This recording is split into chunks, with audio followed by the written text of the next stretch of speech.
ఈ భూమి మీద మొదటి నగరం, ఈ వరల్డ్ లో చివరి నగరం కాశీ.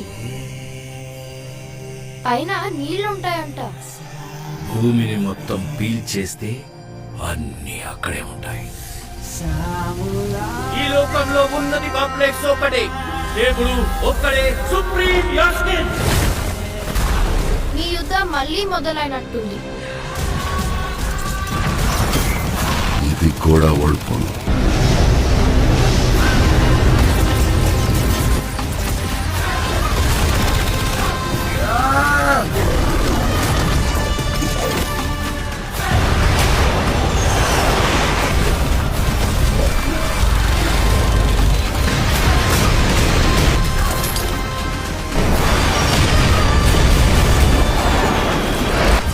ఇంకా తొలి ఊపిరి కూడా తీసుకొని ఈ బిడ్డ కోసం ఇంకెంత